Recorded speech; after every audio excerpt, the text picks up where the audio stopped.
Welcome to Dungeons and Chickens, the podcast where chickens fight back. Episode 13, baby. Oh, that's unlucky. Yeah, unlucky for unlucky times, or not, we'll see. So, last time, our heroes found themselves traveling further through the Ashenlands in order to get to the Foreboding Bogs.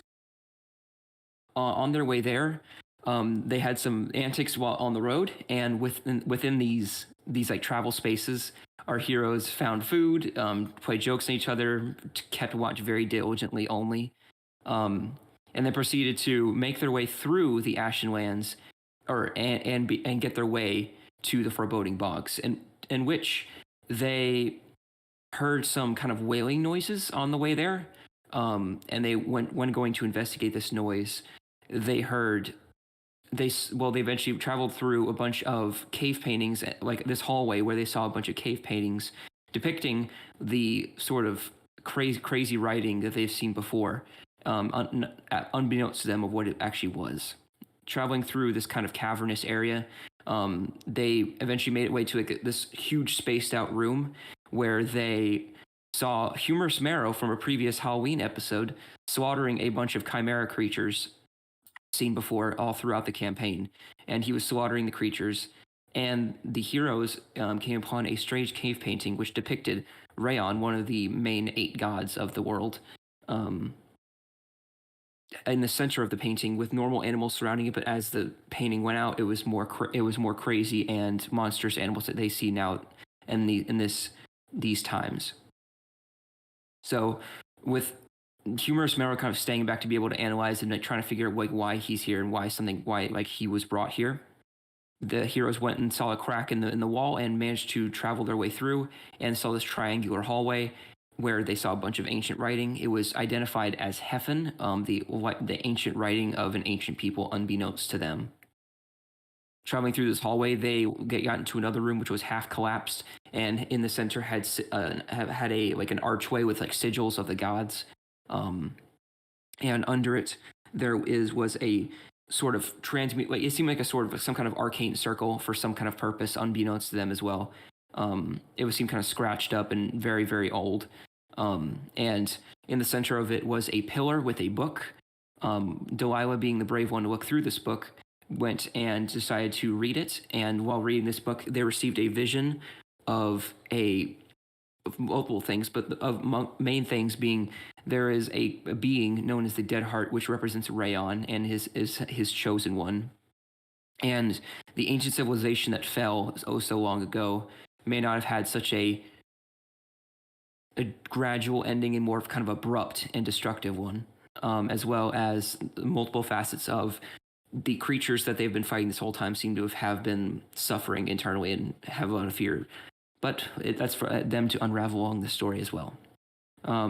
Once Delilah kind of came out of her trance and was stopped looking through the book, our players heard some sort of shifting in the background and saw rocks forming in the form in the figure of a stone golem, which is about, I would say, it's kind of a smaller golem. I would say maybe about 15 to 20 feet tall. Yeah, that's a smaller 15, 20 foot one, yeah.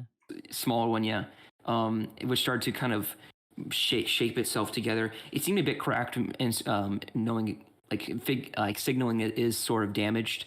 But with that being said, Charlie, that being said, number one for today's episode. But with that being said, I think we should jump straight into combat, don't you?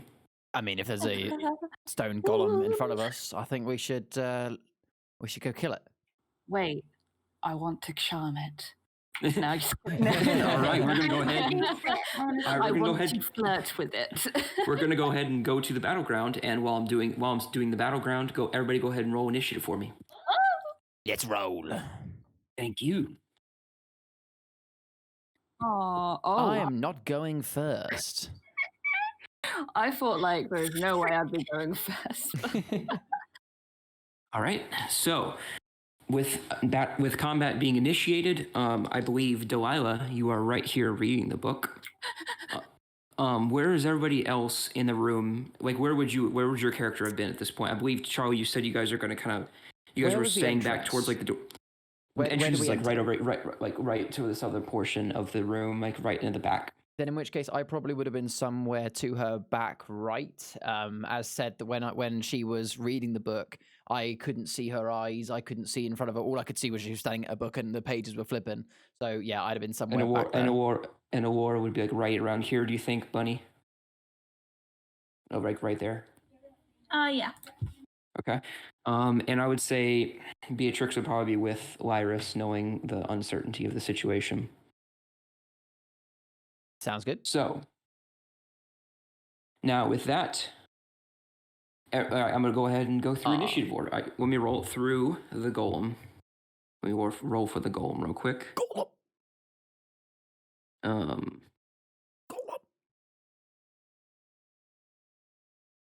All right. That's not great. So, Can't be worse than mine.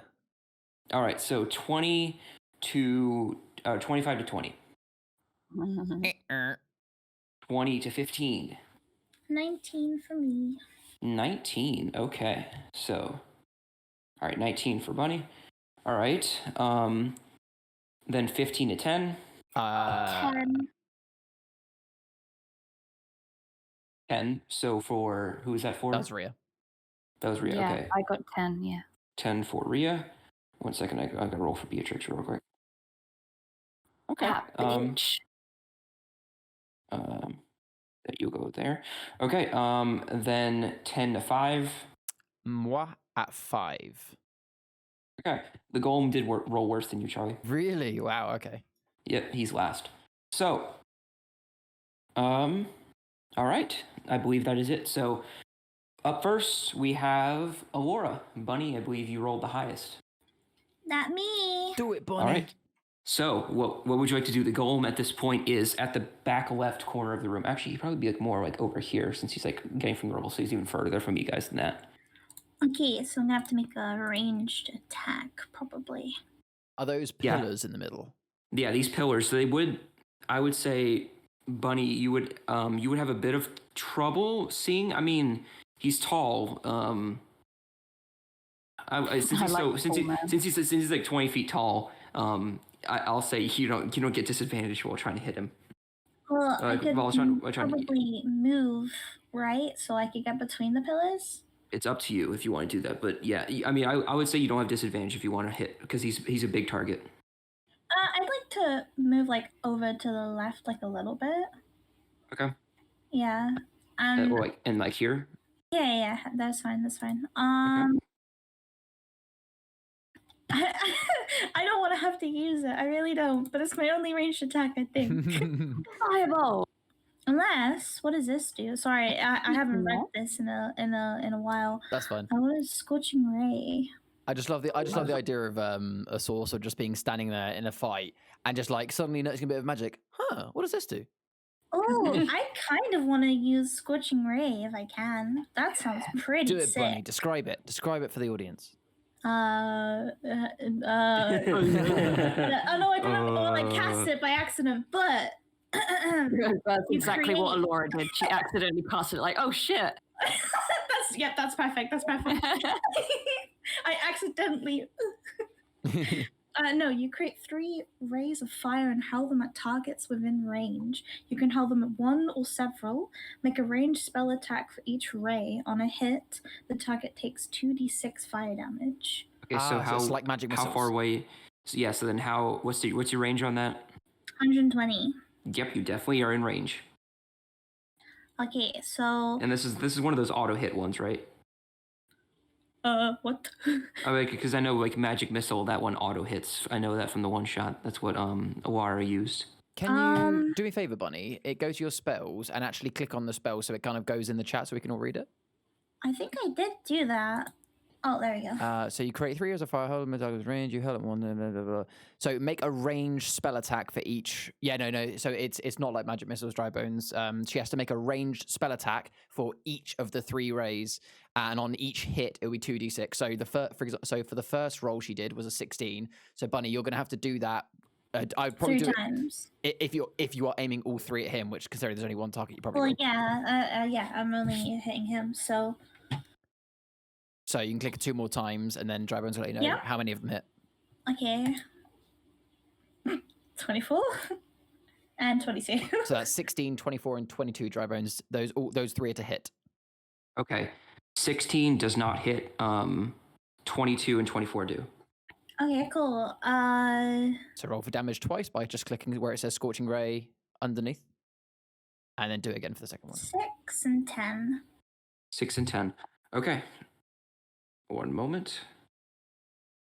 So that would be 16 points of damage, all right? Yeah. Awesome. Okay. Nice, So buddy.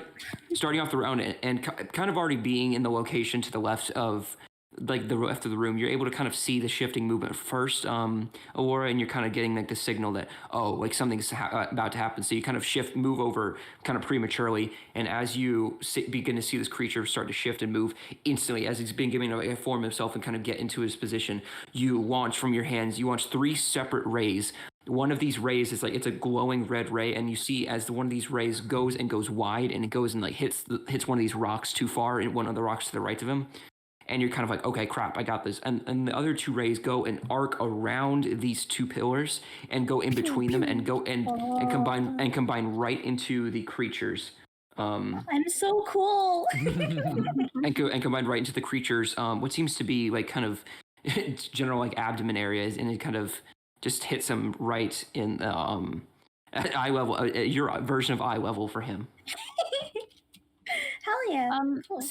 I'm so sorry to interrupt. Super quickly, Millie, what spell slot is that? Is that second level or That is third my level? second level. Okay. So I need to remove one spell. Yeah. One. Yeah. Okay. And you I only mention it just because it says you create 3 rays of fire, but then it says at higher levels when you cast this spell using a spell sort of 3rd level or higher, you get another ray for each slot level. Yeah, it's So I just wanted to level double-check 2 that to make Yeah, I sure. don't think any of you guys have. I don't think any of you guys have a level 3 slot yet. No, So not yet. Not yet, no. I just wanted to Okay. make sure. Yeah. okay. So I believe with that is that going to be the end of your turn, Bunny? Yeah, sure, why not? Okay, cool. So kind of just bracing yourself and beginning to see this creature, you can begin to see like one of the rocks, the 2 rocks you hit are kind of scorched as the creature begins to start forming itself into a complete creature. Hell yeah. Next up is going to be Beatrix. She actually got the jump on things pretty early. So Beatrix is going to... Cry? It runs in the family. Yeah, just start down, just hit the ground as a ball. Moves to corner, lays down. Okay. I'd like to the take end of my my bonus turn. action to cry, please. Okay, so Beatrix, kind of grasping for ideas, is going to go ahead and use Void Matter as her Cool. as a level 2 spell. So the creature must make a Wisdom saving throw or risk being stunned for 2 turns. So let's go ahead and for the Golem, let's go ahead and roll a Wisdom saving throw. It's a 5. It fails. F. So yeah, I will pull up the status ring, but the creature is now stunned. Yep. All right.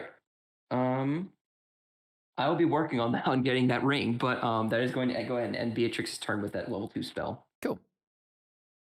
Next up, we have Delilah. Kind of coming out of your trance pretty quickly. After being abruptly, you're still kind of running off the adrenaline of the vision that you did have. But once you kind of like shake it off and are getting it, but it's still the fear is kind of running through your body, but you're still kind of able to focus for just a moment, and you do see a stone golem kind of forming itself in the corner. I was very scared. I was very, very shaken when I came out that. Considering the nature of the vision that was given to Delilah, yeah, she is pretty freaked the fuck out. And let's see, what will she cast? Okay, well, she's going to move around the book a little bit, I reckon, to get a good angle on the golem over to outwards, away from you. All right, so I would say right about there. That's about 10 feet. Yeah. Okay, let me take a look at my spells. How far away is that in terms of feet? Hang on, it's 5, 10, 15. I can't count. Okay, so 10, 20, 30, 40, 50, 60, 70, 75, 80 feet away. I see. Well, there is only Big-ass one room. spell that I can actually cast from this distance. Is it what I think it is, Rhea? Is it the Blast of Eldritches? It could be. It might be Firebolt. Who knows? Come on, Laura. Yeah, I don't really want to get in close to it. It's a great big fucking, rock thing staring at me. It's Dwayne the Rock Johnson looking at me. It's standing with there his- menacingly. Yeah. We will. All right, so yeah, I'm gonna cast the Eldritch Blast. okay, so The secret. I finally got it. Okay, Oh, right, I didn't roll very well. here we go. The creature is now stunned. Bingo. I didn't hit it. All right, you didn't. 9. Oh, there's for no reference. way I could hit it. Yeah, I got 9. Let me check something because I know I don't stun may give you advantage on the attack. And Rhea, isn't it D20 plus your spell modifier or something like that? Oh, I thought yeah. yes, what it normally is. Then I always get this mixed up with my spell attack bonus or my So which of all your 6 stats? charisma. So it's a charisma. So what's your charisma modifier? 6. Wow, actually, hang on. Wait, your modifier is 6? That's my saving throws. I'm sorry. It's 4. So you got a 13. Okay, no, Rhea, Yeah. you do get advantage. Attack rolls against a creature have advantage. You get advantage. So how does advantage work if she's actually just rolling a d20? Does she get to roll again? Yes. Yeah, you roll twice and then you take the higher number. So I got a 17 with that. Adding my charisma, that takes up to 21. That hits. 21. Roll damage. Well, that changed significantly. What was it? 1d10. I got 9, motherfuckers. Nice. Let's go. All right. So Easy clap. while this stone golem is kind of sitting back in the corner, you Delilah kind of, while still being shooken, she kind of manages to focus and releasing the Eldritch Blast through her. Do you want to focus this one through your staff, or do you want to manually cast this one with your hands? Do you think? How would Delilah want to cast this? Oh, she's still in a state of panic. So I reckon it's more likely that she's going to not really be thinking, and she's going to be basically casting out of instinct. So it would be going through her hands. Like she wouldn't even be thinking about oh, what's the best way to do this? She'll just be like, fuck. Okay, so Delilah kind of just manages to kind of calm herself for just a moment, and then does a sort of gesture that unleashes an Eldritch Blast energy from her hands, and it hits directly. It impacts the creature right in I would say in the general upper body area, and then he kind of just while it's being stunned, the creature just kind of you see this creature who's about to move it, and it's kind of when Beatrix used this void matter, the stone golem is now kind of frozen, as if he's frozen about to take the next step. So he's mid step or whatever, and he got frozen, and so this kind of force damage hits him directly in the upper body and kind of shoves him back a little bit, and he runs into the stones behind him and kind of making a boom, and then the room kind of shakes a little bit with this impact. And that is 9 damage, you said, Rhea? Yes. Okay. I would like to use my bonus action to cry. All right. You cry successfully. Thank you. No Make a worries. performance roll quick. That is now. I believe it is Charlie. Your turn. Yeah. So can you're on deck. So describe those 4 pillars for me. So each of these pillars are a thicker build, and they're the ones that are holding up the sigils. The stone arch that's kind of in between this area is being held up by these pillars. With these pillars, you can recognize as kind of not really integral, but the ones to the far left and the far right are kind of the most integral to the structure of the arch. So feel free if you want me to make a perception check or something. What I want to kind of Lyris is in a brief moment going to take a look at that second pillar in from the left as we look at it. I want to kind of get an idea of how, considering this is quite, an old room, how structurally integral, how what's the current condition of that pillar? How is it looking, sort of thing? Like, roll an investigation check for me. I'm going somewhere with this, I promise. 8. Is it too meta to discuss Charlie, battle plans? No, you can discuss battle plans. Okay, all right. Well, I might just have an idea. All right. So Charlie, I'll say if you want to, this can be perception or investigation, whichever you prefer. I would probably go with perception because I have higher I think on perception. All right, so go ahead and roll perception. Nat 20. Oh. All right, so you, for some reason, have a scholarship in pillars. You have a minor in architecture in college. Yes. You in particular, analyzing this kind of stone structure, you can kind of see within this archway that it is not holding up all that well.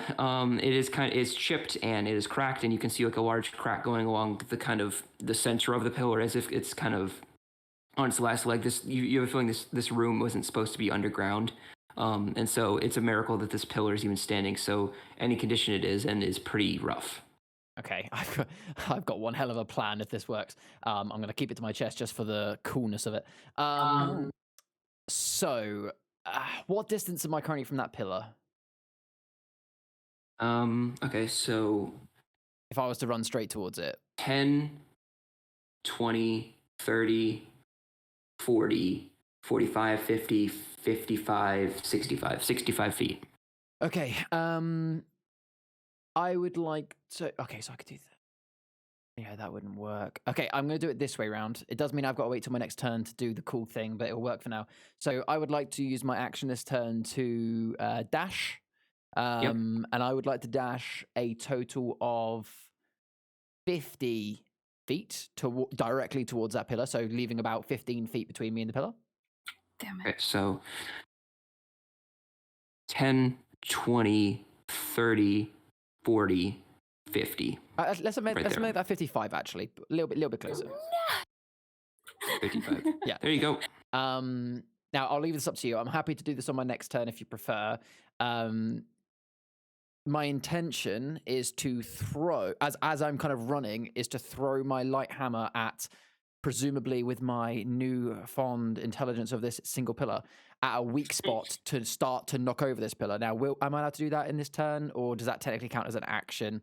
That would count as an action. Fair enough, that's fine. Then in which case, that's all my turn is going to be. Okay, so the creature is stunned. He's not moving, so that we skip his turn. Alora, is your turn again. Oh, okay. Well,